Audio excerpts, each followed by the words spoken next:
야담상회를 찾아주신 마님들과 선비님들 감사드리옵니다.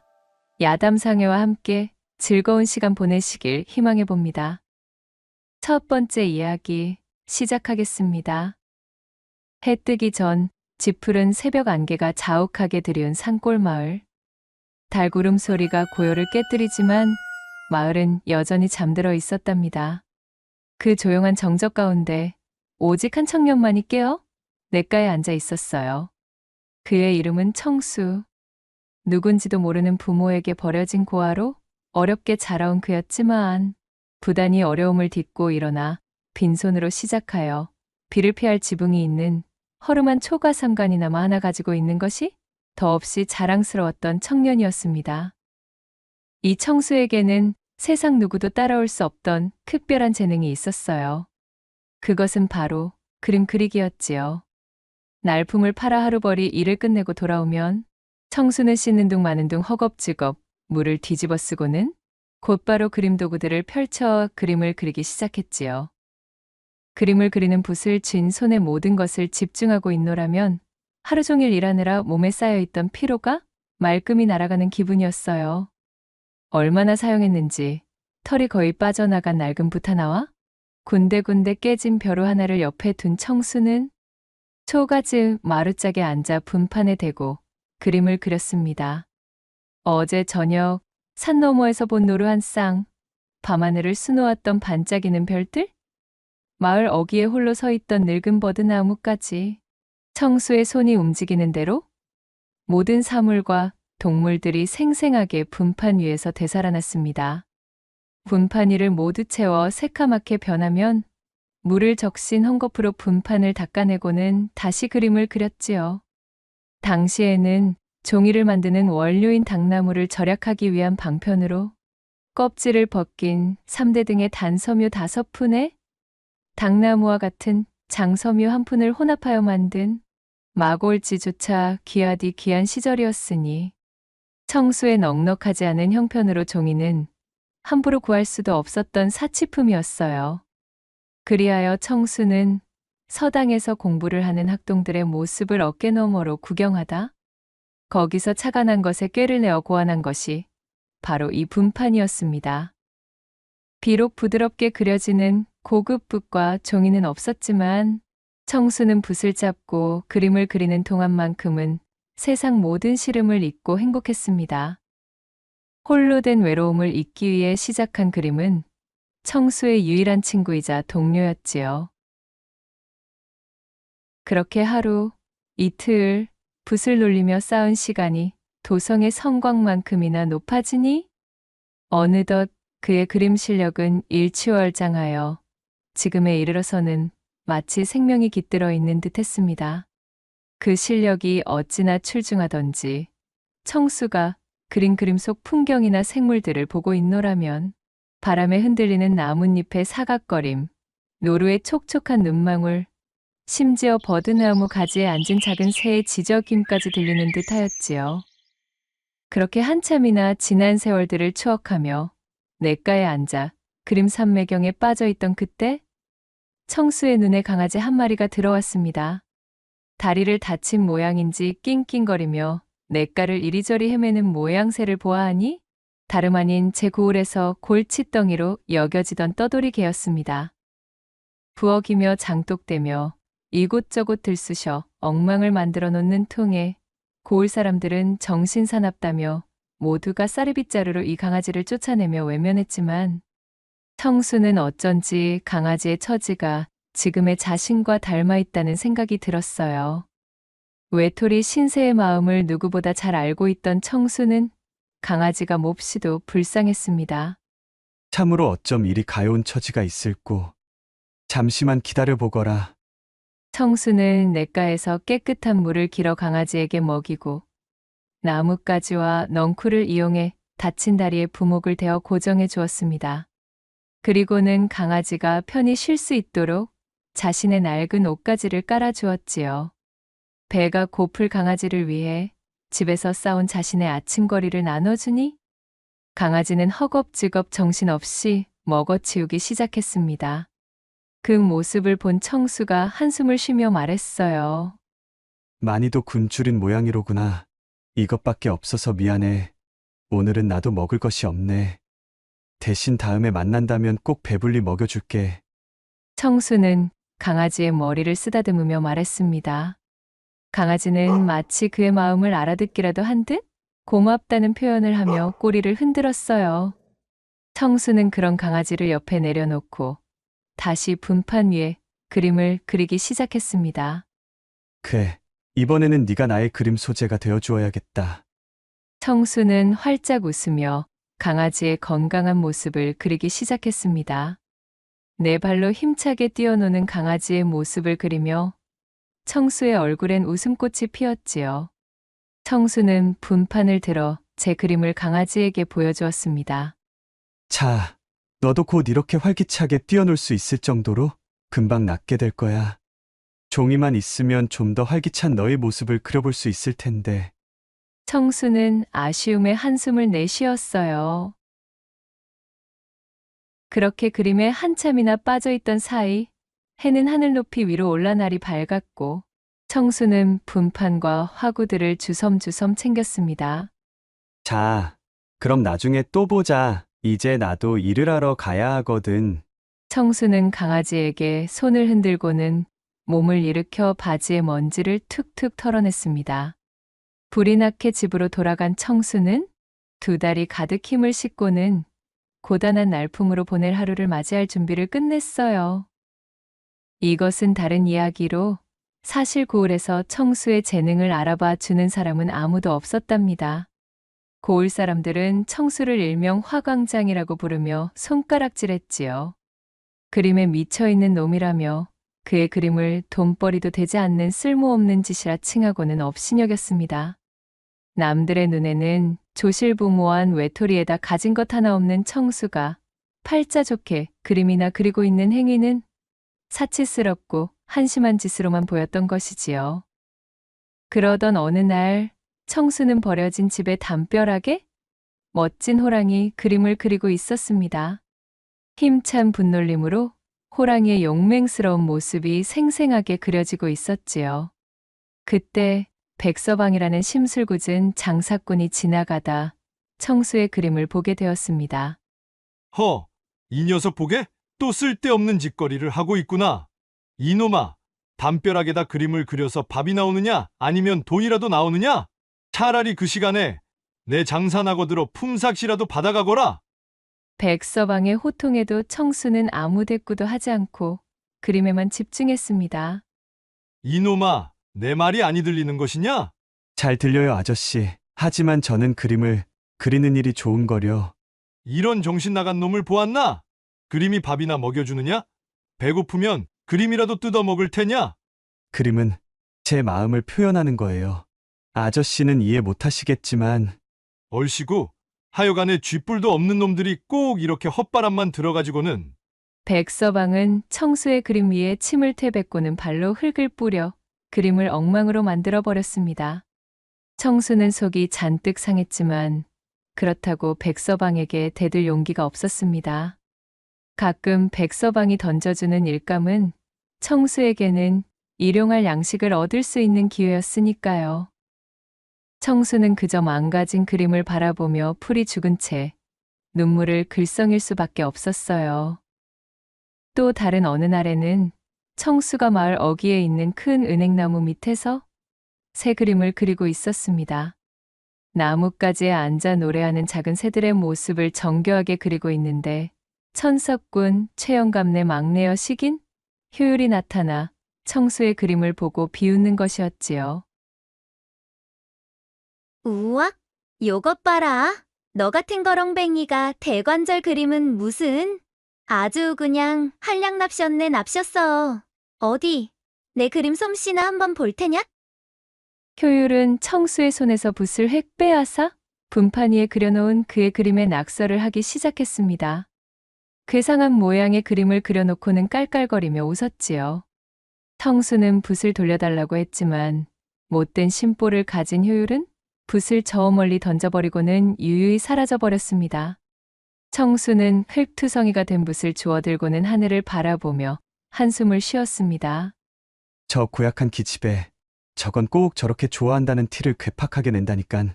아무튼 효율이 저거는 아직도 어린애야 어린애. 제 아무리 주변 사람들이 나에게 악담을 퍼부어도 그렇다고 하여 내게 그림을 앗아갈 수는 없을 것이야. 이 정도로 좌절하기엔 그림은 내 소중한 친구란 말씀이지. 다행히 이런 난관과 멸시 속에서도 그림에 대한 청수의 열정은 쉽사리 꺼지지 않았어요. 그는 고을 사람들의 냉대와 조롱에도 아랑곳하지 않고 매일 냇가에 앉아 그림을 그렸습니다. 언제가 될지는 알 수 없었지만 자신의 그림 실력을 통해 누군가에게 작은 도움이라도 줄 수 있다면 그것으로 충분하다는 마음을 가지고 있었지요. 외롭게 지낸 자신과 같은 아픔을 느끼지 않도록 제 그림으로 외로움을 덜어줄 수 있는 날이 오기를 학수고대하였답니다. 여느 날과 마찬가지로 고단한 하루를 끝내고 마루에 앉아 그림을 그리고 있는 청수에게 일전의 강아지가 찾아왔습니다. 어라? 너로구나. 반갑다. 날 찾아온 게니 쩔뚝이던 다리도 다 나은 모양이로구나. 청수가 반갑게 강아지를 맞이하자 강아지가 꼬리를 흔들며 청수를 향해 짖었어요. 그리고는 마치 자신을 따라오라는 듯 쪼르르 달려나갔다가 뒤를 돌아보고 또 쪼르르 달려나갔다가 뒤를 돌아보는 것을 반복하기 시작했지요. 신기한 마음이 든 청수가 강아지를 따라 나서니 강아지는 청수의 집 뒤쪽에 위치한 산자락의 깊은 숲을 향해 들어가는 것이었습니다. 거참 신기한 노릇일세. 저 녀석이 대체 뭐 때문에 이런 곳까지 나를 데려가는 것일까? 의아한 마음으로 한참을 강아지를 따라가던 청수. 곧이어 청수의 시야에 강아지의 모습은 말끔히 사라졌고 대신 큼지막한 나무 뒤쪽으로 환하게 빛나는 무언가가 나타났어요. 그것은 마치 달빛이 쏟아져 내리는 듯 눈부신 빛 속에서 태어난 모양새의 아리따운 여인이었습니다.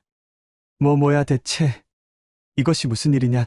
기다랗고 검은 머리카락을 댕기나 쪽진 흔적도 없이 바람에 태워 흩날리는 그녀의 모습은 마치 하늘에서 내려온 선녀 같았지요. 제 아무리 살이 분별에 어두운 사람이라 한들 그 여인이 이승의 존재가 아니라는 것은 한눈에 봐도 알 수 있었답니다. 소스라치게 놀란 청수가 엉덩방아를 찌우며 뒤로 나자빠졌습니다. 놀라지 말거라. 나는 그저 너의 무해한 재능을 쭉 눈여겨보고 있던 존재이니라. 너 자신도 모르게 행한 작은 선행들이 물꼬가 되어 이렇듯 우리가 만나게 되었구나. 이질적인 외견과는 비교되는 나긋나긋한 목소리로 여인이 말했습니다. 청수는 혹시 꿈을 꾸고 있는 건 아닌지 볼을 꼬집어 보았어요.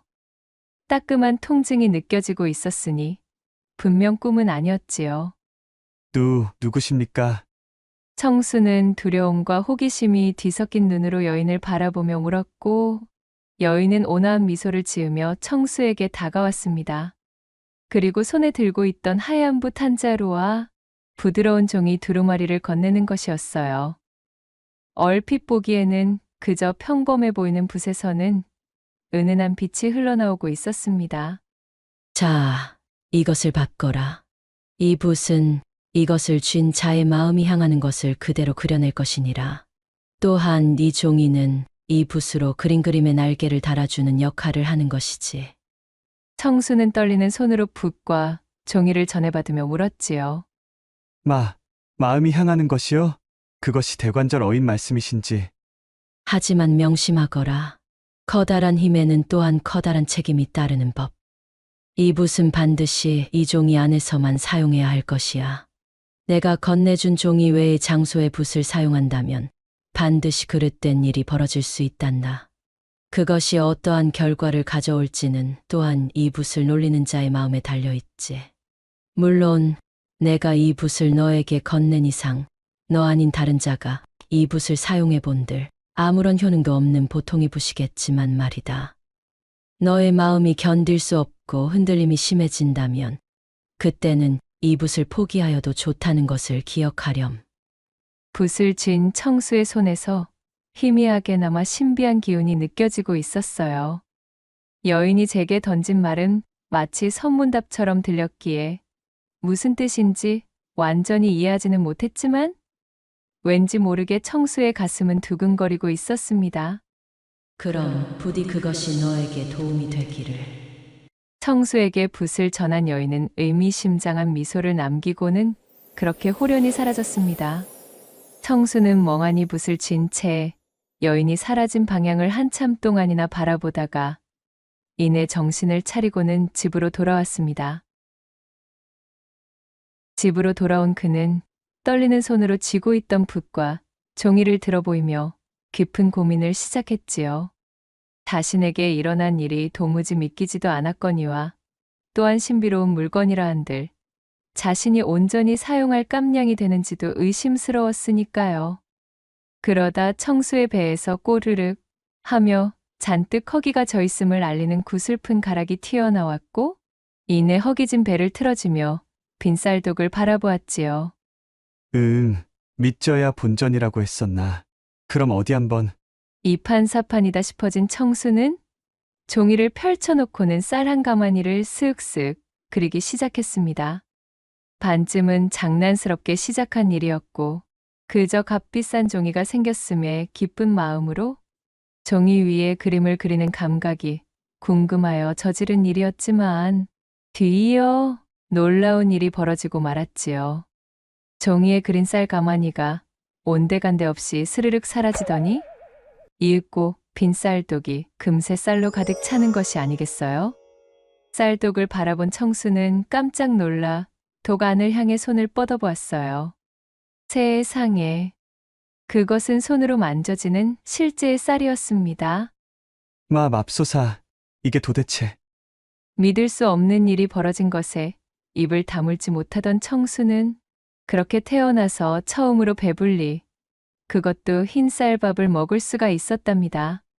든든해진 배를 퉁퉁 두드리며 청수는 이 신묘한 붓을 어떤 식으로 사용해야 좋을지를 놓고 고민에 고민을 거듭하였지요.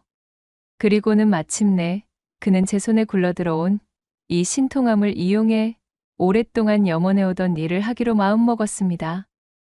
그날 이후로 신비한 붓을 가진 청수 소문은 순식간에 고을에 퍼졌습니다.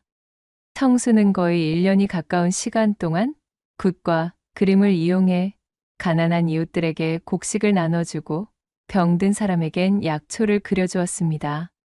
오갈 데가 없는 사람에게는 초과 삼간을, 홀로 된 외로움에 지쳐있는 사람에게는 그 곁을 지켜줄 수 있는 존재들을 그려주었어요. 사사로운 일에 쓰지 않고 남을 돕는 일에 앞장섰지요.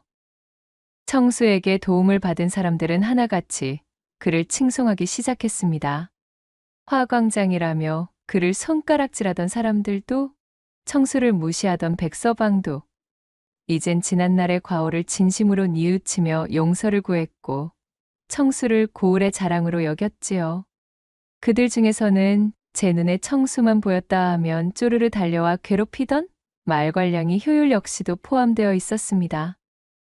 고을 사람들을 위해 발벗고 나서는 청수의 인품을 1년 가까운 시간 동안 지켜보던 효율은 어느새 그에게 찰싹 달라붙어 둘도 없는 단짝 흉내를 내는 것이었습니다. 야, 이 멍청아. 너는 저 치들이 너를 얼마나 업신여기고 무시했는데 대관절 무엇이 그리 어여쁘다고 온갖 걸 퍼다주며 도와주니 도와주기를. 그러는 효율이 너 역시도 맨날 날 못 잡아먹어 안달이었으면서 웬 사돈난 말이래. 야, 그거랑 이거랑 같니? 나는 어이구, 알겠다 이 녀석아. 아무튼 지금은 내가 좀 바쁘니까 나중에, 네 마음이 더 솔직해지면 그때 다시 이야기해보자. 청수는 효율의 마음을 어렴풋이 알고 있었으면서도 모르는 척 시치미를 떼었고 언제든 자신이 다가가기 손쉬운 존재였던 외톨이 청수가 이제는 고을 사람들을 구휼하느라 자신과는 만나기조차 어려워진 것이 효율은 너무도 불만이었지요. 효율은 특단의 조치가 필요하다는 것을 새삼 깨달았습니다. 그렇게 효율이 청수의 꽁무니만 쫓던 어느 날 시원한 폭포수를 배경 삼아 그림에 빠져있던 청수에게 효율이 찾아왔습니다. 그녀는 슬그머니 청수의 어깨 너머 그림을 바라보더니 청수의 귓가에 대고 속삭였지요. 청수야, 너는 참으로 대단한 사람이야. 지난날 너를 괴롭혔던 것을 용서해줘. 사실은 줄곧 너에게 마음이 있었지만 그것을 표현할 길이 막막하여 그리 너를 괴롭힌 것이었단다. 이젠 내 마음을 그대로 표현할 기회가 되었으니 너와 함께 사람들을 도우며 그렇게 지내고 싶어. 청수가 뭐라 대답할 틈도 주지 않고 효율은 청수의 입술에 자신의 입술을 포개었습니다. 갓 쪄낸 인절미처럼 부드러운 효율의 몸이 청수에게 쏟아져 내렸고 그렇게 두 사람은 폭포수의 물줄기 소리에 격렬한 신음성을 묻어버린 채 농밀한 사랑을 나누며 하나가 되었어요. 그리하여 꿈같던 시간이 차곡차곡 지나고 청수는 신묘한 붓 덕분에 자신이 좋아하는 그림을 그리는 일로 사람들을 도울 수 있게 된 것이 너무도 감사했습니다. 또한 외롭던 자신의 일상이 풍성하게 바뀐 것이 진심으로 행복했지요. 이제 자신의 곁에는 어여쁜 효율과 자신을 칭송하는 많은 사람들이 있었으니 더 이상 외롭지가 않았어요. 밤이면 몰래 제 집을 빠져나와 청수의 집으로 스며드는 효율과 함께 도란도란 이야기를 나누며 행복한 시간을 보냈습니다. 야음이 무르익으면 밤바람에 잔뜩 달아오른 효율의 교태 섞인 목소리가 청수의 몸 여기저기를 훑으며 잔뜩 애간장을 태우는 시간을 가졌고 그렇게 두 사람은 시간이 지날수록 깊은 사랑을 나누며 돈독한 사이로 발전했습니다. 그런 청수의 마음이 너무도 순진했던 탓일까요? 청수의 행복은 그리 오래가지 못했습니다. 청수와 그의 붓에 대한 소문이 이웃마을의 부호, 탐욕스러운 왕첨지에게까지 닿았어요. 신묘한 붓에 대한 소문을 접한 왕첨지는 단걸음에 청수를 찾아왔습니다. 단도직입으로 말하겠네. 자네의 그 신묘한 능력으로 내게 마르지 않는 불을 가져다 주게. 그리만 해준다면 내 모든 연줄과 능력을 동원하여 자네에게 벼슬길이 열리도록 해줄 것이야. 그자 아니 장래를 약속할 여인도 있다면서. 이런 촌구석에서 사람들 뒤치닥거리나 하면서 일생을 낭비하고 싶지는 않으시겠지. 내 말을 듣고 나를 도와준다면 자네의 앞길 역시도 탄탄대로일 것이야. 장차 아내가 될 여인에게 마님소리 정도는 듣게 해주어야 하지 않겠나?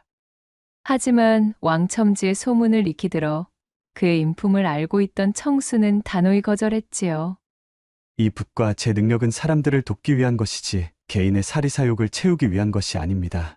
못 들은 것으로 해둘 터이니 이만 돌아가 주십시오.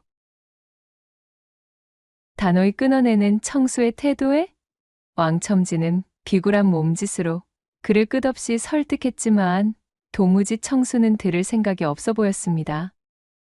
왕첨지는 본디 자신이 원하는 것은 반드시 가져야만 직성이 풀리는 자였지요. 화가 머리끝까지 난 왕첨지가 청수에게 바락 외쳤습니다. 자네가 아직 영글지 못하여 시기 어린 마음에 글이 나왔다는 것이겠지? 허나 자네는 나의 심기를 잘못 건드렸어. 내 제안을 거절한다면 어찌 되는지 똑똑히 보여주겠네. 그리고는 씩씩거리며 청수의 집을 나가버리는 왕첨지였어요. 분이 풀리지 않는지 연신 발을 쿵쿵 구르며 돌아가는 그의 뒷모습은 마치 영역싸움에 패배한 수탈과 같았지요. 그리하여 왕첨지가 돌아간 뒤 한참의 시일이 지난 어느 날 밤이었습니다. 늘 시간에 맞춰 자신의 집으로 흘러들던 효율이 그날따라 소식도 없었어요. 청수는 어쩐지 불안한 마음이 되어 밤늦도록 효율을 기다렸지만 효율은 모습을 드러내지 않았습니다. 다음 날 아침 고을의 회관으로 나가본 청수는 고을 사람들로부터 끔찍한 소식을 듣게 되었습니다. 간밤에 효율이 왕첨지의 사주를 받은 왈패들에게 그만 납치되었다는 것이었습니다. 예, 뭐라고요? 그 소식을 듣고 가슴이 철렁 내려앉은 청수는 헐레벌떡 집으로 돌아왔습니다. 붓과 종이를 챙겨들고 효율을 찾아 나서기 위해 준비를 하는데 마루에 서신 한 통이 놓여 있는 것을 발견했지요. 떨리는 손으로 서신을 펼쳐보니 그것은 왕첨지가 보내온 협박장이었습니다. 자네의 정의는 내가 데리고 있으니 내 제안을 다시 한번 생각해 볼 마음이 있다면 아래에 적힌 나의 집으로 찾아오시게나 내 기쁜 마음으로 기다리고 있겠네. 거절하겠다면 자네의 정의는 내 침노가 될 게야. 나는 그 정도의 힘과 권력은 있는 사람일세. 서늘한 협박에 청수의 손이 부들부들 떨렸습니다. 하필이면 지금 효율의 식구들은 모두 도읍으로 출타를 나가 있던 상황이었어요. 응당 효율을 구해야 했지만 왕첨지의 요구대로 그의 개인적인 탐욕을 채울 도구로 붓을 사용할 수는 없었습니다. 하지만 이대로 효율을 잃는다는 것은 상상조차 할 수 없어. 왕첨지 그자라면 능히 효율에게 해코지를 할 인물이야. 한참을 고뇌하던 청수는 결국 왕첨지의 집으로 향하기로 결심했습니다. 이젠 자신에게 소중한 사람이 된 효율을 향한 걱정이 우선이었기 때문이었어요. 왕첨지의 집에 도착하니 대문 앞에는 험악한 인상의 왈패들이 지키고 서 있었습니다. 청수를 본 왈패들은 그를 안으로 끌고 갔지요. 넓은 마당을 지나 안채로 들어서자 왕첨지가 의기양양한 표정으로 청수를 맞이했습니다. 오, 드디어 자네가 왔군. 내 제안을 받아들이기로 한 건가? 왕첨지의 곁에는 밧줄에 꽁꽁 묶여 두려움에 떨고 있는 효율이 있었지요.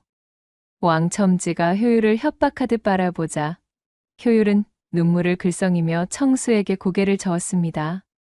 자신 때문에 청수가 왕첨지에게 굴복하는 것을 원치 않는다는 듯한 모습이었어요.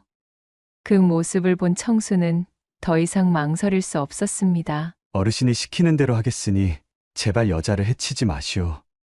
오, 좋아, 좋아. 그러길래 진작에 내 말을 들었으면 자네의 정인도 이리 험한 꼴은 보지 않아도 되었잖는가. 참으로 이리도 좋은 여자를 두고 말씀이야. 왕첨지가 입맛을 다시며 손끝으로 효율의 뺨을 쓰다듬었고 효율은 두 눈을 질끈 감으며 고개를 돌려 왕첨지의 손을 뿌리쳤습니다. 아시겠지만 끊이지 않는 막대한 불을 안겨드리려면 협소한 공간으로는 아니 되오. 왈패들을 물리시고 조용하고 넓은 공간으로 안내해 주시오. 내 반드시 약조한 것은 지키겠습니다. 허튼 짓을 꾸밀 생각이라면 아직 내 손아귀에 내 놈의 계집이 있음을 기억해야 할 것이야. 그리하여 왕첨지는 왈패들을 물린 뒤 효율을 데리고 자신의 넓다란 서재로 안내했습니다.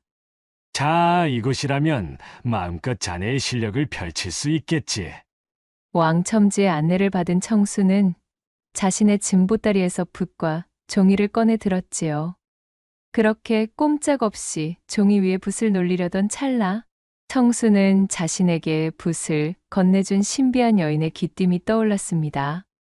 신묘한 붓은 반드시 같이 받은 종이 위에서만 사용되어야 한다는 것 말이지요. 뭔가를 골똘히 생각하던 청수는 종이를 둘둘 말아 보따리 속으로 집어넣어 버렸어요. 이 작은 종이로는 어르신께 드릴 막대한 불을 다 담아내지 못합니다. 아주 커다란 종이를 준비해 주시오. 어르신의 부귀영화를 모두 담아내 큼지막한 종이를 말이오. 그거야 어렵지 않지. 어디 한번 자네의 능력을 감상해 보실까? 왕첨지는 음흉한 미소를 지으며 답하고는 서재를 뒤져 고급 종이들을 잔뜩 꺼냈습니다. 그리고는 그 종이들을 벽면에 이어붙이기 시작했지요. 서재의 벽 한 면이 전부 종이로 가득 찼고 그것은 마치 거대한 한 폭의 종이처럼 보였습니다. 자, 이 정도면 되겠는가? 청수는 속으로 이를 갈았지만 겉으로는 순종하는 척하며 말했습니다. 아주 좋습니다. 저는 이 종이에다 황금이 열리는 나무가 가득한 섬을 그릴 것입니다. 다 그리고 나면 어르신은 필요할 때마다 섬으로 들어가셔서 나무에 열린 금을 따와 돌아오시면 되는 것이지요. 나무는 영원히 시들지 않을 것이며 섬 또한 영원히 사라지지 않을 것입니다. 그리 말한 청수는 깊은 숨을 들이쉬고 붓을 들었습니다. 청수의 손끝에 왕첨지와 효율의 시선이 집중되었지요. 청수는 망설이는 척하다가 황금이 주렁주렁 매달려 있는 나무가 빽빽한 무인도를 그리기 시작했습니다. 사방이 금빛으로 빛나는 나무와 바다, 그리고 섬에 펼쳐진 백사장까지. 청수의 손길이 종이를 스칠 때마다 그림은 점점 더 생생하게 살아났습니다. 탐욕에 눈이 먼 왕첨지는 그림에서 눈을 떼지 못했어요. 과연 신묘한 솜씨와 재주로구나. 한시도 더 기다리지 못하겠으니 빨리 섬으로 가는 길을 완성해주게. 알겠습니다, 어르신. 이것은 어르신만 다닐 수 있어야 하니 널찍한 길보다는 좁다란 길이 더 낫겠지요. 청수는 왕첨지의 재촉에 못 이기는 척 섬으로 이어지는 좁은 길을 그려 넣었습니다. 그렇게 서재하는 청수가 손을 놀리는 소리와 붓이 종이에 마찰되는 사라락 소리만이 가득 차기 시작했고, 한참의 시간이 지나 청수가 이마에 맺힌 땀을 훔쳐내고는 붓을 내려놓았지요. 휴, 다 되었습니다, 어르신. 청수의 말에 왕첨지가 그림을 뚫어지게 바라보았습니다. 그림 속에서는 정말로 황금 열매가 주렁주렁 달려있는 수많은 나무들이 질비한 섬이 그려져 있었어요. 섬은 마치 살아 움직이는 듯 나뭇잎을 흔들어대며 왕첨지를 유혹하고 있었답니다. 참으로 이것이 다 내 것이라는 말이로구나. 이게 꿈은 아니겠지. 물론입니다. 자, 여기 길을 만들어 두었으니 한번 섬까지 나서 보시지요. 청수가 왕첨지에게 손짓하며 그림 속의 길을 가리킨 채 부추겼고, 눈앞에 황금이 뿜어내는 금빛 자태에 눈이 멀어 앞뒤 가릴 새도 없었던 왕첨지는 그렇게 덜렁 그림 속으로 뛰어들어 버렸습니다. 왕첨지가 나무에 달린 금빛 열매를 손으로 만져보며 외쳤어요. 우아하하하, 정말이로구나. 정말로 손에 만져진다. 손에 힘을 실어 열매를 뚝 따내자 열매가 맺혀있던 자리엔 금세 새 열매가 자라 탐스러운 금빛을 뿜어내는 것이었지요. 그야말로 무한의 금밭이라는 것이 이러한 것이로구만. 나는 이제, 아니, 우리 집안은 대대로 부자로세. 그림 속으로 완전히 빨려 들어간 왕첨지가 흥에 겨워 소리치는 사이 청수는 묶여있던 효유를 풀어주고는 제품으로 꼭 끌어안았어요. 괜찮아. 이제 다 끝났어. 청수는 효율의 머리를 쓰다듬으며 말했습니다. 효율은 여전히 두려움에 떨고 있었지만 청수의 품에 안기니 마음이 진정되는 듯 했습니다. 몸을 움직일 수 있게 된 효율이 잔뜩 난처한 표정이 되어 말했지요. 고마워, 청수야. 네가 날 구하러 와줬어. 하지만 참으로 면목이 없구나. 내가 저작자에게 잡히는 바람에 사사로운 일에 너의 능력을 사용하게 되었으니. 걱정하지 마, 효율아. 내게 다 생각이 있어. 내가 아니라 너의 용기가 너를 구한 거야. 넌 내가 왕첨지에게 굴복하지 않도록 힘을 줬어. 효율의 등을 두드려주며 그녀를 위로한 청수는 몸을 돌려 자신의 보따리 쪽으로 뛰어갔어요. 그리고는 재빨리 미리 준비해 둔 부싯돌을 꺼내들어 황금나무 섬이 그려진 종이에 불을 붙였습니다.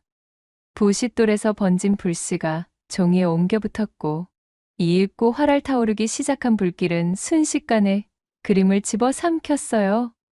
그림에 붙은 불을 발견한 왕첨지가 사색이 된 얼굴로 고함을 지르며 섬과 연결된 길 쪽으로 뛰기 시작했습니다. 그러나 이러한 상황을 미리 예상해둔 청수는 일부러 좁다란 길을 그려두었기에 왕첨지는 빠른 속도로 뛸 수가 없었지요. 그렇게 그림의 바깥으로 나오기도 전에 종이는 모조리 불에 타버리고 말았고, 불은 삽시간에 서재에 옮겨 붙기 시작했어요. 그림 속 세상에서 이쪽 세상으로 돌아갈 길이 막힌 왕첨지는 그림 속 황금나무의 섬에 영원히 갇혀 자신의 탐욕이 그대로 실현된 곳에서 평생을 지내게 되었습니다. 청수는 타오르는 불길을 바라보며 냉정하게 말했어요. 당신의 가슴이 식힌 탐욕이 당신을 파멸로 이끌었으니 내게 놓여와 마시오. 자, 효율아, 우리도 이만 도망치는 것이 좋겠다. 그렇게 청수는 보따리에서 신묘한 종이를 꺼내어 말을 그려 넣었고, 그림 속에서 튀어나온 말에 올라타 효율과 함께 왕첨지의 집을 빠져나와 도망쳤습니다. 효율을 구출하고 왕첨지에게 통쾌한 복수를 한 청수는 자신의 고을로 돌아와 어려운 사람들에 대한 구휼을 멈추지 않았지요. 고을 사람들은 왕첨지에게서 벗어나 무사히 돌아온 청수와 효율을 반갑게 맞이했습니다. 청수는 자신의 손에 들어온 붓의 힘이 자신이 가진 선한 마음에 이끌렸던 것이며 또한 선한 마음으로 사용해야 한다는 것을 다시 한번 깨달았습니다. 청수는 신묘한 붓을 집어들고 마음껏 손을 놀려 고을 사람들을 위해 그림을 그리기 시작했지요. 메마른 가뭄이 계속되어 농민들의 시름이 깊어질 때면 구름을 그려 논밭에 비를 내리게 하여 풍성한 곡식이 자라게 했고, 오랑캐가 쳐들어와 국토가 혼란으로 물들 기미가 보이면 커다란 조선 호랑이를 그려 넣어 상군의 위용을 뿜어내는 범이 튀어나와 오랑캐들을 산산이 박살내어 버렸지요. 청수와 효율의 고을에는 사람들이 시름을 잊고 혼란에서 벗어나 웃음꽃이 가득 들어찼습니다. 청수야, 나는 네가 나의 정인이라는 것이 너무도 자랑스럽단다. 너의 그 착한 마음씨와 네가 노력으로 일궈내 얻은 그 재주는 내게는 그 무엇과도 바꿀 수 없는 자랑스러운 보물이야. 고마워, 효율아.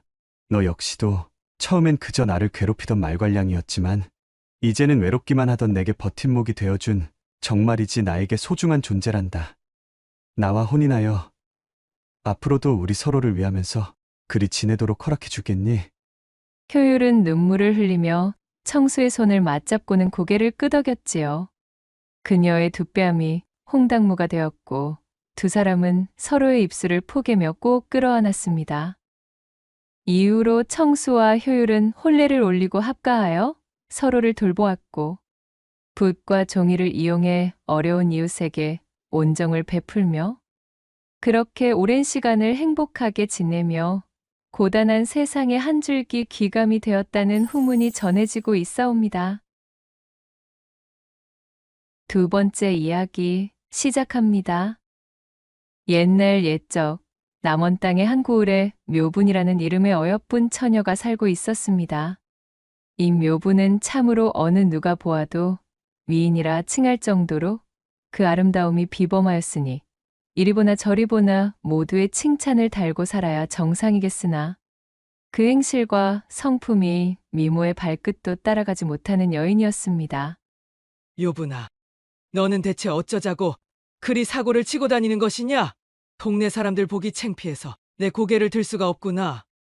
오늘도 한바탕 동네 사람들과 시시비비가 붙어 그녀를 찾아온 사람들에게 연신고개를 숙이며 사과하느라 진땀을 뺀 묘분의 어미가 묘분을 불러앉히고는 잔소리를 하고 있던 차였습니다. 어머니, 저 집 아들이 나를 좋다 하기에 내 잠시 장난삼아 데리고 논 것뿐이지. 그것이 어찌 저희 잘못이란 말입니까? 애초에 제 집 아들놈 정신머리가 글러먹은 것을 왜 저희 탓을 한다는 것인지요. 저는 잘못한 것이 없어요. 아이고, 이거사! 내일 모레 옆고을 김간의 여식이랑 혼례를 치르기 위해 날짜까지 받아둔 예비신랑이랑 그래. 야음을 벗삼아 물레방앗간에 들어가 서로 입을 맞춘 것이 그릇된 일이 아니란 말이더냐? 대관절 어인 연유로 그런 천인공노할 짓을 벌이는 게야? 도대체가 남 부끄럽지도 않느냐? 그러니까 그것이 어찌 저희 잘못만이겠습니까? 애초에 예비신랑이 외간 여자의 미색에 빠져 한눈을 판 것이 잘못 아니겠어요? 제가 날 때부터 천하자색으로 빼어나게 태어난 것을 어찌 탓하겠냔 말이어요. 오히려 당당한 묘분의 태도에 그녀의 어미는 가슴을 치며 답답함을 토로할 수밖에 없었습니다. 한 핏줄이라고 하기에는 참으로 기묘한 것이 여식인 묘분의 행실과 성정이 이토록 엉망이었으나 묘분의 어미는 동네 사람들의 신임이 두터운 훌륭한 안악이었습니다. 항시 어려운 사람들을 외면치 않았으며 동네의 대소사에도 성실히 참여하여 마을 발전에도 항시 이바지하던 인물이었지요. 묘분이 어릴 적 일찍이 아비를 여의고 젊은 나이에 과부가 되었으나 하나뿐인 여식이 행여나 나쁜 길로 빠질 것을 우려한 묘분의 어미는 그녀를 올바로 키우기 위해 어려운 살림에도 단 한 번의 일탈조차 하지 않았지요. 어릴 적부터 오로지 이 묘분의 훈육에만 힘을 써왔던 세월이 십수년이었습니다. 그런 그녀의 극진함은 온 동네 사람들이 하나같이 입을 모아 칭찬에 맞이 않았던 시간이었지요. 그러나 그런 노력을 비웃기라도 하듯 어찌된 일인지 묘분의 행동은 그 하나하나가 마을 사람들의 공분을 사기에 부족함이 없는 것이었습니다. 이거사, 내가 지금까지 이토록 많은 사고를 치고도 어찌 무사할 수 있었는지 청녕 모르겠느냐? 그것은 저희 미모가 대신 대답을 할 수 있지 않을까요? 그것은 단지 이 어미가 그간 마을 사람들에게 쌓아둔 공덕 덕분이다 이 한심한 거사. 묘분이 네가 내 여식이 아니었다면 너는 벌써 진작에 멍석에 말려 마을 앞에 저 커다란 개암나무에 걸려 까치밥이 되었을 게야. 그랬습니다. 마을의 남정네들은 모두 이 묘분의 괴팍한 행실에도 그녀의 미모가 뛰어났기에 이를 여사로 여기며 웃고 넘겼지요. 그렇지만 마을 아낙네들의 서슬퍼런 분노에도 묘분이 멀쩡할 수 있었던 이유는 다름 아닌 묘분의 어미 기주댁이 그간 어질게 쌓아둔 은덕덕택이었습니다. 어휴, 참말로 기주댁 딸내미만 아니었으면 벌써 요절을 내도 단단히 냈을 터인데 그 착한 어미 얼굴에 똥칠을 해도 유분수지. 어찌 기주댁한테 저런 여식이 날 수가 있대 그래? 아이고, 누가 아니려? 묘분이 저놈의 지집에 어릴 때부터 기주댁이 그리도 훈육에 힘을 쓰면서 종아리가 부르트도록 콘줄을 내도 눈 하나 깜짝 안 하면서 버릇을 고치지 않더란 거 아니여? 이처럼 묘분의 행동 거지는 그녀가 어린 시절부터 유명한 것이었습니다. 그 행실의 기묘함이 해가 바뀔 때마다 변덕이 끄는 통에 종잡을 수조차 없었는데 어느 해에는 도벽에 눈을 떠 옹고를 돌아다니며 사람들의 물건들을 슬쩍 해대 뒷산에 묻어두질 않나? 또 어느 해는 거짓말로 입이 트여 옹고을 사람들에게 거짓말을 해대는 통에 이제는 콩으로 매주를 쏜다 해도 아무도 믿어주질 않을 지경이었지요. 그런 시간을 거쳐 장성한 지금에는 자신의 물오른 미모를 앞세워 온 마을의 남정네들 마음을 쥐고 흔들면서 불장난에 심취한 것이었습니다. 임자가 없는 총각만을 노렸다면 이야기가 또 달랐겠으나 묘분이 제 놀이객감으로 삼는 대상에는 노소와 혼인 여부를 가리지 않았으니 그것이 문제였습니다. 그간 기주댁의 얼굴을 봐서 참아주던 마을의 아낙네들은 묘분의 행실이 더 이상 참아줄 수 없는 지경에까지 이르자 결국 폭발하고 말았습니다. 사내들은 묘분의 미모에 정신을 차리지 못하여 그녀를 두둔하기 바빴으니 아낙네들끼리 합심하여 묘분을 관하에 고발하기로 마음먹은 것이었지요. 때마침 고을에는 처자식을 한양에 두고 홀로 승관사또가 임지로 내려온 상태였습니다. 부임 초부터 반듯한 언행에 뇌물조차 멀리하는 성품을 가지고 있었으니 아래 것들에게 떨어지는 콩고물이 없다 하여 소문이 자자한 원님이었지요. 이번에 부임하신 사또라면 필시 저 묘분인연 행실을 어미 꾸짖어 바로잡아 주실 것이요. 아, 물론이요. 싸게 가서 저것의 만행을 샅샅이 구하자고. 저 망할 놈의 행실 때문에 아주 고을 풍기가 땅으로 떨어지기 전에 막아야 되는구먼. 화가 머리끝까지 뻗친 아낙네들이 삼삼오오 모여 아침대바람부터 관하로 들이닥쳤습니다. 그녀들은 사또 앞에 고개를 조아리며 묘분의 만행을 하나하나 고하고서는 합당한 처벌을 내릴 것을 읍하였습니다. 아낙네들의 말을 들은 사또가 말했지요. 그대들의 읍소를 소상히 들어보니 만약 내게 고한 내용들이 모두 사실이라면 이는 지엄한 조선의 국법을 어지럽히는 대단히 문란한 일일 뿐만 아니라 아녀자의 몸으로 정절을 우습게 여김으로써 이 나라의 근간을 뒤흔드는 일이구나. 내 그 묘분이라는 여인을 당장 문초할 터이니 육방 관속들은 속히 내 앞에 죄인을 대령토록 하라. 그날 밤 평소의 묘분에게 홀딱 빠져 그녀를 흠모하고 있던 이방인 묘분을 찾아왔습니다. 담벼락을 사이에 두고 이방이 안절부절의 목소리로 귀뜸해 주었지요. 아이고, 묘분아! 아주 큰일이 나버렸다.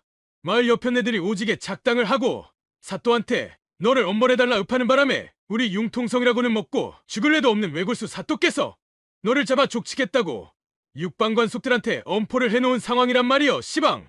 이 일을 웃자면 좋단 말이여? 잠자코 이방의 말을 듣고 있던 묘분이 완연한 호를 그리며 씩 눈웃음을 흘렸습니다. 꾀가 뚝뚝 흐르는 눈빛이었기에 그것을 바라보고 있던 이방의 얼굴을 물들이며 넋을 빼는 사이 묘분이 앵두 같은 입술을 움직이고는 말했답니다. 이방 나으리 걱정 마시고 돌아가셔요. 그리고 돌아가시거든 사또께 제 말대로 이르셔요. 묘분은 생글거리며 이방에게 귓속말을 속닥거렸고 걱정 가득한 얼굴에 이방은 일단 알겠노라며 돌아갔습니다. 다음 날 사또가 말을 타고 이 고을 저 고을 초도 순시를 하고 돌아온 뒤 이방을 불러 명했지요. 여보께 이방, 어제 안악들이 고한 그 묘분이라는 여인을 당장 잡아들이게. 어이구, 나으리, 여부가 있겠습니까요? 헌데 그 전에 순시를 다녀오시느라 다리가 많이 아프시지요? 묘분이라는 계집은 언제든 잡아다 족칠 수가 있으니 문초를 시작하기 전에 일단 다리 안마부터 받으시지요. 안 그래도 우리 고을에 안마 하나는 기가 막히게 잘하는 머스매가 하나 있습지요. 그러한가? 나란 일을 돌보는 것이 우선이라 저된다만. 새로 부임하신 사또께 인사 여쭙고 싶어하는 민심을 돌보는 것 또한 나란 일을 돌보는 것이니 하등 문제될 것이 없을 것 같구만요. 그렇다면 들여보내게. 대신 이 안마의 기법이 참으로 특이하고도 기한한지라 볕이 들지 않는 어두운 곳에서 받으셔야 그 효과가 뛰어나다고 합니다요. 그리하여 별당 안채에 안막으로 둘러놓았으니 속히 그곳으로 드시지요. 아니, 무슨 안마이기에 그리도 호들갑까지 떨어가며 받아야 한다는 말이던가? 사또가 의아해하는 사이 이방은 서둘러 사또를 대동하여 별당 안채로 향하였고 온 창호를 죄시커먼 안막으로 가려놓은 별당 안으로 들어서니 마치 삼경의 시간처럼 방 안이 어두컴컴한 것이었습니다. 아니, 이토록 어두우면 아무것도 보이질 않지 않는가? 호롱이라도 켜야 되지 않겠는가?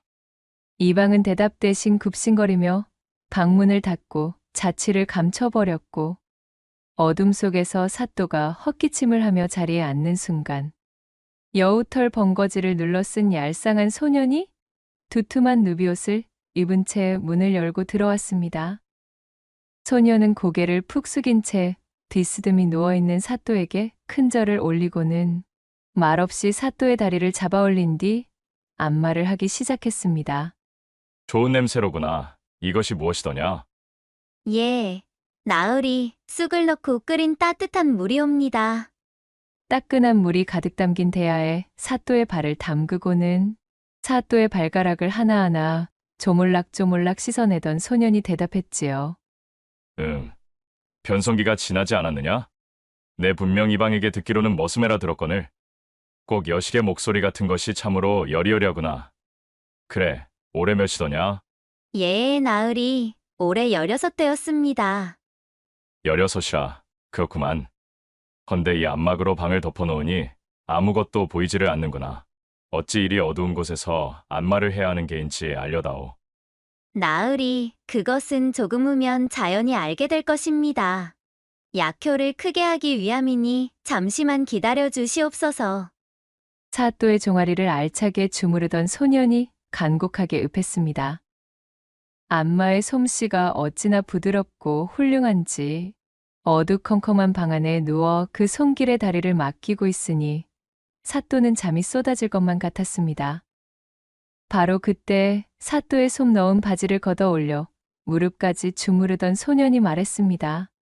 사또 나으리, 이제 허벅지 안마를 하려면 아무래도 이 속옷이 불편하여 그러하오니 바지를 벗으셔야 할 것 같습니다. 그 말에 사또가 흔쾌히 바지를 벗고 짧고 얇은 속옷만 입은 채 드러누웠습니다. 허벅지를 두드렸다 간지럽혔다 하며 가녀린 두 손으로 올라갔다 내려갔다. 안마의 기세를 높이던 소년이 가쁜 숨을 몰아쉬며 말했지요. 나으리, 힘이 들어 땀이 나기 시작하는데 저도 옷과 번거지를 벗어도 되겠습니까? 그래, 그러거라. 사또의 말에 소년이 투박한 번거지와 두툼한 누비옷을 벗었습니다.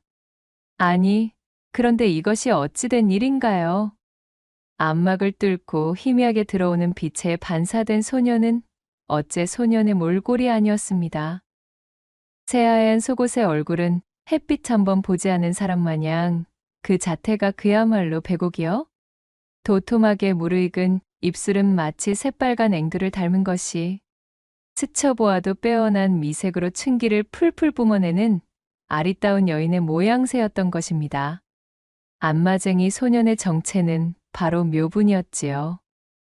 아니, 이것이 대체 무언가 이상함을 느꼈던 사또가 누워있던 몸을 일으켜 묘분을 자세히 들여다보려는데 이 소년이 사또를 밀어 보려 위해 눕히고는 어두컴컴 시커먼 칠흑 속에서 다시 사또의 허벅지를 안마하기 시작했지요. 이제 사또는 더 이상 아까처럼 평정심을 유지할 수 없었습니다.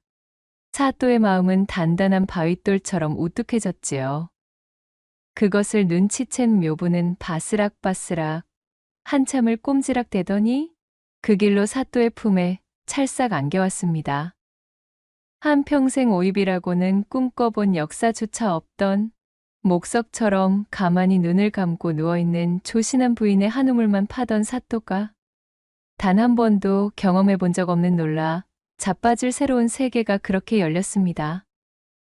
남장을 한 새파란 이 팔청춘의 묘부는 사또가 그간 상상조차 하지 못했던 현란한 기회들로 그의 얼을 쏙 빼놓았지요. 해가 중천에 걸린 시각에 치러진 이 운우지정의 천지가 개벽하듯 들썩였습니다. 한참의 시간이 흐른 뒤 한숨 고른 사또가 안마소년, 아니 묘분에게 물었습니다. 이것이 방안을 어둡게 해야만 했던 이유더냐? 내가 남장처녀라는 것을 이 방은 알고 있는가? 아닙니다. 나으리 아무도 모릅니다. 이 사실을 아는 사람은 사또 나으리 뿐입니다.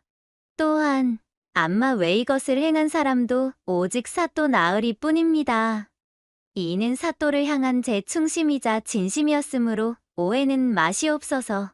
아니, 그렇다면 대체 남장을 하는 연유가 무엇이더냐? 사또의 물음에 묘분이 절로 측은지심이 일어날 법한 표정이 되어 슬프게 읊었습니다. 소녀, 아비가 남겨놓고 간 막대한 빚을 갚기 위하여 시작한 일이오나 어디 계집에게 일을 맡겨줄 사람이 있겠나이까. 그리하여 어쩔 수 없이 남장을 한 채 그것이 들킬까봐 어두운 밤중에만 일을 다니게 되었습니다. 헌데 그것이 또 다른 오해를 불러일으켰기에 이렇게 사또를 따로 뵙고자 찾아온 것입니다. 오해라니, 무슨 오해인가?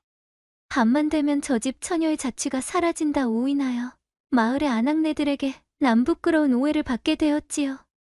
제 서방들이 허튼 짓을 하는 것과 아무런 상관도 없는 저를 엮어 물고 늘어지기 시작하였습니다. 그리하여 확실한 증거 하나 없이도 저는 이 마을에서 공공연하게 부도덕한 행실을 하고 다니는 사람으로 낙인을 받게 되었사옵니다. 허나 그것들은 모두 사실이 아닙니다. 단지 아비가 남긴 빚을 갚기 위해 아미스를 밟은 것뿐 저는 한치의 부끄러운 일을 행한 적이 없사옵니다. 물론 묘분의 이 말들은 모두 새빨간 거짓말이었습니다. 하지만 벌써 아름다운 묘분의 기회에 온통 넋이 나가버린 사또에게는 구구절절 슬프고도 애절한 사연으로 다가오고 있었지요. 이런 경을 칠 일이 있는가? 마을의 모두가 작당하여 어린 한 여인을 괴롭히고 있다는 것이 내 이것들을 당장 모두 문초하여 마을의 기강을 바로 세우리라. 안 됩니다. 제발 나으리. 절대 아니 됩니다. 그저 저에 대한 추포령만 거두시고 아무런 조치도 취하지 마시옵소서. 그리 되면 저와 제 어미는 이 마을에서 발붙이고 살 수가 없게 되옵니다. 사또께서 임기를 마치고 떠나시면 저희는 어찌 살란 말이십니까? 부디 모른 척 해주시옵소서. 그날 이후 매일 밤 사또의 방으로 묘분이 안마를 해주러 왔습니다. 사또는 하루도 남장 안마사, 아니 새빨간 거짓말로 사또를 속여먹은 묘분을 보지 못하면 병이 날 지경이 되어 있었지요.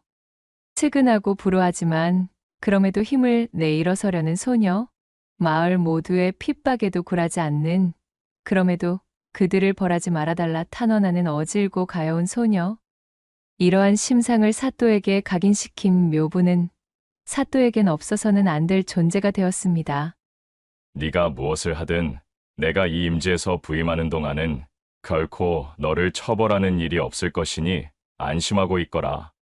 그렇게 사또를 완벽히 제 편으로 구워 삶은 묘분이 수많은 안악들의 호소와 고발에도 처벌받거나 관아에 끌려오는 일은 생기지 않았습니다. 그리하여 사또를 등에 업은 묘분의 행실은 나날이 그 정도가 더해만 갔지요. 그렇게 묘분 천하의 시간이 흐르고 흘러 어느덧 묘분에게 빠져있던 사또의 임기도 끝이 났습니다. 아쉬움을 뒤로한 채 사또는 눈물을 흩뿌리며 한양으로 돌아가게 되었고, 그간 사또의 후광을 등에 업고 고약한 심보를 놀리던 묘분은 어느덧 통기가 꽉 찬 나이에 당도해 있었습니다. 그동안 묘분의 어미 기주댁이 열심히 가세를 돌보았지만 좀처럼 살림살이가 나아지는 법은 없어 더욱 가세가 기울어져 있었지요. 하물며 어미를 도와 살림을 돌봐야 마땅했던 묘분은 사또의 안마를 비롯하여 마을 여기저기를 쏘다니며 온종일 헛짓만 하고 다니느라 도통 집안의 일에는 관심을 두지 않았던 터였습니다. 뒤를 봐주던 사또도 물러났겠다. 별볼일 없어진 집안의 여식이겠다. 게다가 그 행실이 방정맞아? 그야말로 지조라고는 눈을 씻고 찾아보아도 없는 아녀자의 낙인까지 받았겠다. 일이 이 지경이 되었으니 제 아무리 미색이 출중하다 한들 홍기가 참 묘분을 정식 부인으로 데려가겠다는 집은 아무도 없었지요. 어휴, 내 팔자야. 하나뿐인 딸 자식 홀레 올리는 꼴도 보지 못하고 죽게 생겼구나. 내가 전생에 무슨 죄를 지어 이런 꼴을 보게 되었누? 기주댁이 방구석에 앉아 가슴을 치며 신세한탄을 하고 있던 어느 날, 묘분보다 한 살 아래의 사내를 둔 집안에서 혼담이 찾아들었습니다. 시댁에서는 혼수 하나 가져오지 않아도 된다는 조건까지 내걸었으니 그야말로 기주댁은 눈이 번쩍 떠지는 것이었지요. 한 살 아래에다가 제치라니요. 저는 시집 한번 가지 않은 처녀인데 어찌 그런 사내에게 시집 가라는 것이에요. 내가 지금 이 마을에서 뜨신 밥 쉰 밥 가리게 생겼느냐? 온 동네 방네 소문이 나서 이웃 고을까지도 내 방정을 모르는 사람이 없다 이거사. 집안 형편이 기울어 혼수 마련할 돈도 없던 차에 혼례는 꿈도 꾸지 못하던 우리에게 그야말로 하늘이 주신 기회이거늘. 쉰소리 말고 썩 시집갈 준비나 해. 소박이라도 맞았다가는 내 손에 먼저 요절 날 테니 시댁에 깎듯이 굴고 알겠느냐? 제 어미 기주댁의 성화의 본전도 찾지 못한 묘부는 그렇게 입술을 대빨이나 내밀며 억지로 떠밀리듯 시집을 가게 되었습니다. 묘분이 이웃마을의 시댁으로 시집을 가고 보니 이미 이 댁의 첫 신부였던 여인이 시어머니의 혹독한 등살에 쫓겨났다는 것을 알게 되었습니다. 시어머니라는 사람은 마을에서 아주 그 성질이 고약하기로 소문이 파다하여 평판이 바닥을 치고 있는 못된 사람이었답니다. 시댁에서 쫓겨나면 어머니가 내 다리 몽둥이를 요절낸다 하였으니 소박만은 맞으면 아니 될 일이야. 게다가 그리 되면 영영 나는 제대로 된 혼사는 꿈도 꿀 수 없는 몸이 될 터이니 별 수 없구나. 그리 생각하고 각오를 다진 묘부는 왕년에 천방지축이던 제 성미를 모두 내다버렸습니다. 시어머니 말이 떨어지기 무섭게 발딱 일어나 개울 속에 빠지라면 빠지는 신용까지 할 정도로 깍듯하게 굴었지요. 마치 시어머니 입속에 혀처럼 굴며 열성적으로 시집살이를 하기 시작했습니다. 헌데 이것이 어찌된 일인지 시집살이를 하기 시작한 묘분에게 닥친 시댁의 문제는 더욱 엉뚱한 곳으로 달려가고 있었습니다. 저녁상을 치우고 설거지를 마친 뒤 침방에 들어가 곱게 누운 묘분에게 신랑이 다가왔습니다. 어이쿠 임자 고생 많았소. 그럼 어디? 그리고는 묘분을 꼭 끌어안으며 마카판을 시작하려는 참이었지요. 그 순간 바로 문 밖에서 대문이 떠나가라는 듯 큰 헛기침 소리가 들리더니 얘 새아가 목이 막히는구나. 가서 물 한 사발 떠오너라. 라며 시어머니의 외침이 들려오는 것이 아니겠어요? 그 외침 한마디에 그야말로 신랑 신부가 한 몸이 된 이불 속으로 찬물 한 동이를 쏟아붓는 꼴이 되고 말았습니다. 네네, 어머님. 묘부는 어처구니가 없었지만 후다닥 일어나 치마 저고리를 걸치고 부엌으로 달려나갔습니다. 그 길로 물 한 사발을 떠다 시어머니에게 바치고 돌아오고 나니 뜨거웠던 신랑 신부의 마음이 스르륵 식어버렸고 얄궂은 시어머니가 또 언제 고양이 걸음으로 다가와서는 문 밖에 쪼그리고 앉아 있을지 몰랐기에 신랑 신부는 등을 마주 대고 밤을 새우고 말았지요. 도대체가 이런 일이 한두 번이 아니었습니다. 또 어느 날 밤에는 이 시어머니가 무려 자신의 베개를 들고서는 성큼성큼 신방으로 들어오는 것 아니겠어요? 어휴, 내가 저놈의 영감 코 고는 소리에 잠을 잘 수가 없구나. 라고 하면서 신랑과 신부 사이에 덥석 눕는 것이었습니다. 어이구, 금쪽 같은 내 새끼. 마압소사, 묘부는 제 눈을 의심했지요.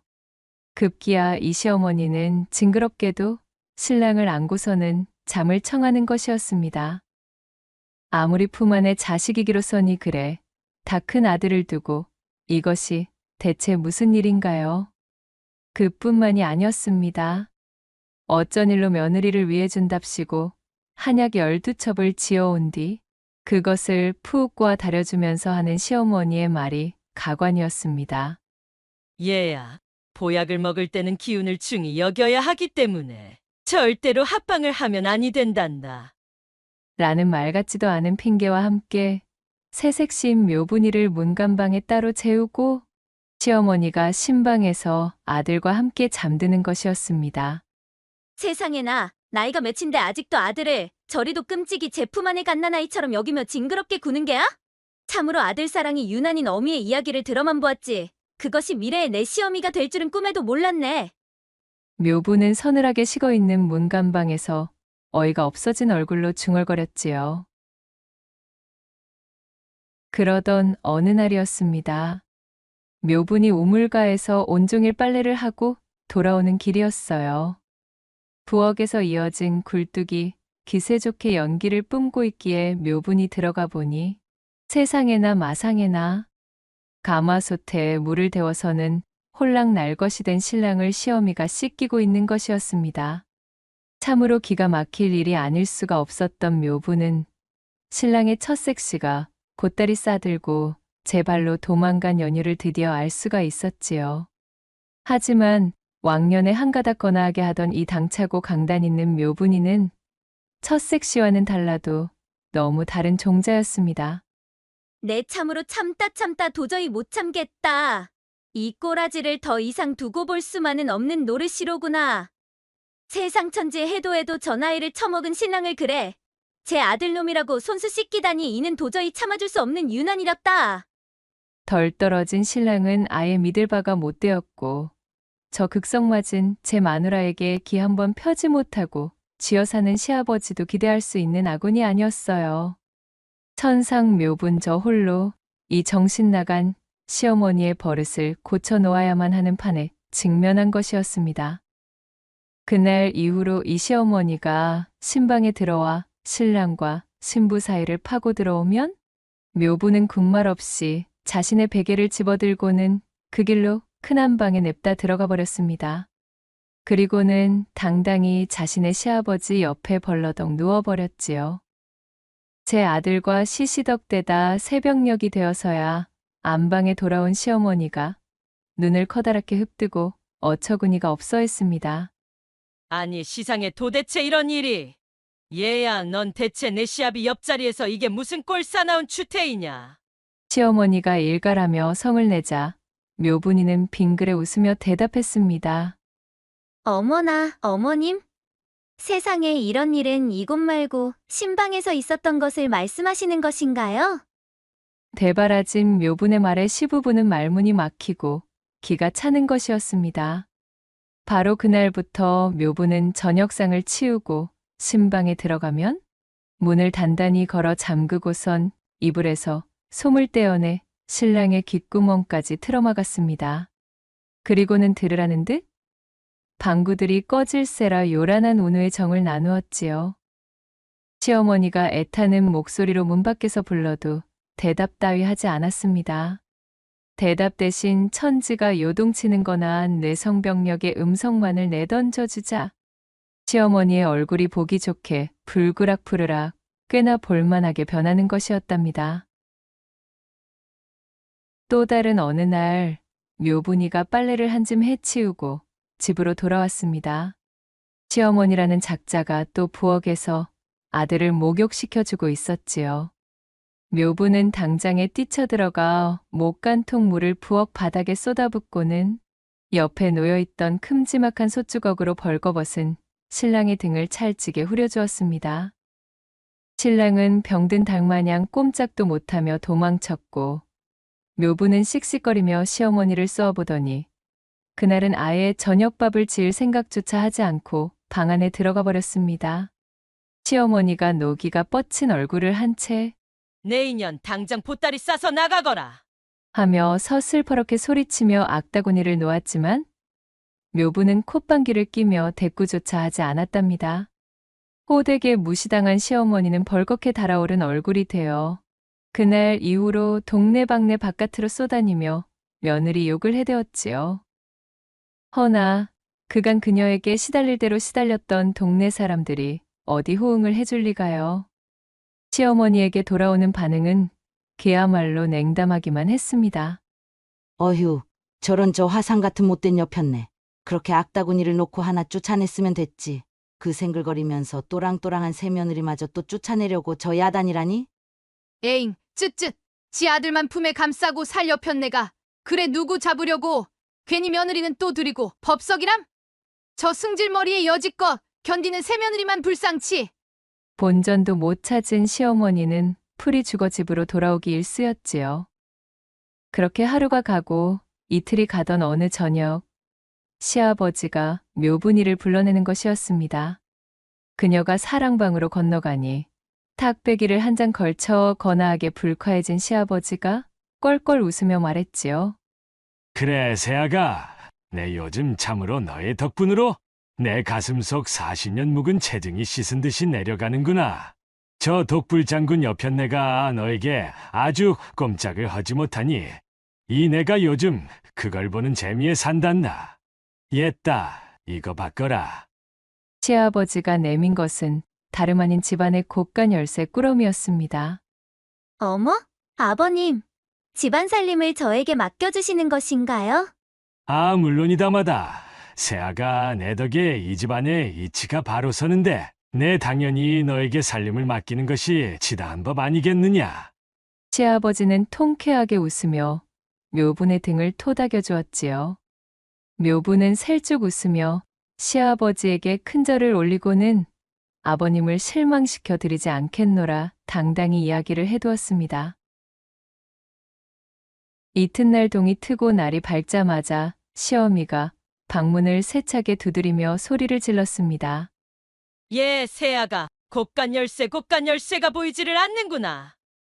열쇠를 잃어버렸다고 설레발치는 시어머니의 성화에 묘분이 천천히 방문을 열고 나와 말했습니다. 어머님, 곶간 열쇠는 제가 잘 가지고 있으니 걱정하지 마셔요. 매매매야? 그 말에 눈이 뒤집혀 팔을 뻗고 달려드는 시어미를 묘분이가 슬쩍 뒤로 피하며 몸을 뺐습니다. 시어머니는 제풀을 이기지 못하고 그대로 묘분의 뒤에 쌓아둔 거름더미에 철푸덕 처박히고 말았지요. 어머나, 어머님, 괜찮으셔요? 이 일을 어쩌면 좋아앙? 묘분이 터져나오려는 웃음을 참느라 끄끄대며 물었습니다. 힘으로는 젊디 젊은 이 새며느리, 그것도 왕년의 마을 사내들을 모두 제 수족처럼 부리던 부려시한테 당할 수는 없는 노릇이었지요. 걸음 더미에 주저앉은 시어머니는 분한 마음에 발을 뻗고 목 놓아 울음을 터뜨렸습니다. 그러나 아들도 시아버지도 누구 하나 나서 그녀의 편을 들어주지 못하였지요. 집안의 서열은 이제 시어머니에서 바로 이 새며느리에게로 넘어온 참이었습니다. 시어머니는 이튿날부터 그야말로 사람이 달라졌습니다. 한겨울의 서리를 맞아 풀이 죽은 구렁이처럼, 또한 팔팔 끓는 물에 데친 시금치처럼, 흡사소금에 폭삭 절여둔 배추마냥 그 드세던 기가 팍 죽어버렸지요. 이후로 시어머니는 신랑과 묘분의 신방 근처에는 얼씬도 하지 않았답니다.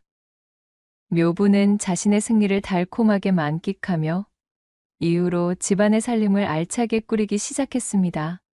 또한 신랑과의 운우 역시 꽃을 피워 그 이듬해 달덩이 같은 아들과 토끼 같은 딸을 연달아 얻으며 집안의 웃음꽃까지 안겨주었지요. 이후로도 묘부는 어린 시절의 치기 어린 행실과 담을 쌓고 가정을 충실히 돌보며 신랑을 내조하여 제 본가의 궁핍함까지 덜어줄 수 있을 정도로 살림살이를 불리게 되었으니 마을 사람들은 그 고약하던 시어머니를 감화시킨 이 묘분의 강단과 실행력을 칭찬하기에 이르렀답니다. 그리하여 새롭게 터전을 잡은 마을에서는 아낙네들 모두의 귀감을 얻어 묘분은 이후로도 풍성한 곳간을 채워나가며 행복하게 살았다는 후문이 전해지고 있사옵니다. 낭독해드린 이야기가 우리 마님들과 선비님들 마음에 드셨다면 구독과 좋아요, 댓글로 야담상회를 응원해 주셔요. 늘 잊지 않고 야담상회를 찾아주시는 여러분들 시청해 주셔서 참으로 감사하옵니다.